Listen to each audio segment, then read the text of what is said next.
Պարոն վարչապետ, խոսեցիք խաղաղության մասին, երեք թե դուք, թե Ադրբեջանի նախագահը տարբեր հարթակներից այս թեմայի մասին խոսեցիք, ըստ էության հաստատելով, որ չկան գրախոսներ, վիրավորներ, կա առևտուր, նաև հույս հայտնեցիք, որ արտահանում կիրականացվի դեպի Ադրբեջան, արդյոք հասունացել է պահը եւ մինչեւ ընտրություններ հնարավոր համարում եք փաստաթղթի վերջնական ստորագրումը, հատկապես փորձագիտական շրջանում ապրիլն է նշվում այդ ժամանակահատվածը, այս մասով կա փոխըմբռնում եւ սա փաստաթղթը կապ ունի փոխկապակցված է տարածաշրջանային հաղորդակցությունների կամ թրիփի կենսունակության հետ։ Ինչ վերաբերում է խաղաղության համաձայնագրի ստորագրման հնարավորությանը, ինչպես առիթ ունեցել եմ ասելու, այդ ուղղությամբ լուր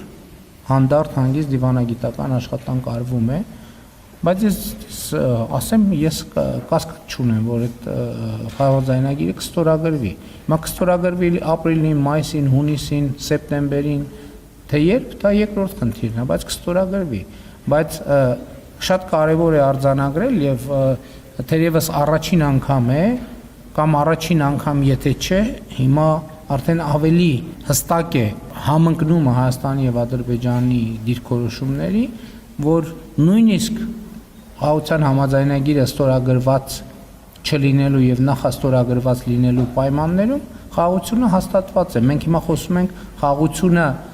ամրապնդելու եւ խաղաղությունը հետ շրջելու անհնարինության մասին։ Հաղորդակցությունների հետ կապված մենք առաջ ենք գնում, աշխատում ենք շատ ակտիվ եւ առաջ ենք գնալու։ Երեք էլ Եվրոպական խորհրդարանից ամբիոնից ես ասացի, որ մենք տենց ընկալում, որովհետեւ կա։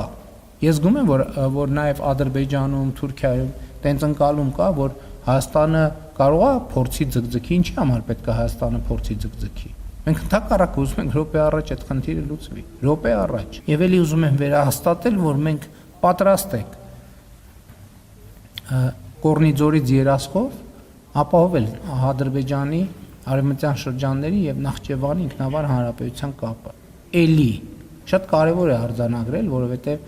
ինչ ենք մենք այս առաջարկը անում, որովհետեւ հիմա մենք փաստացի Ադրբեջանի երկաթուղուց օգտվում ենք։ Չենք ուզում, որ մեր օգտվելը լինի միակողմանի։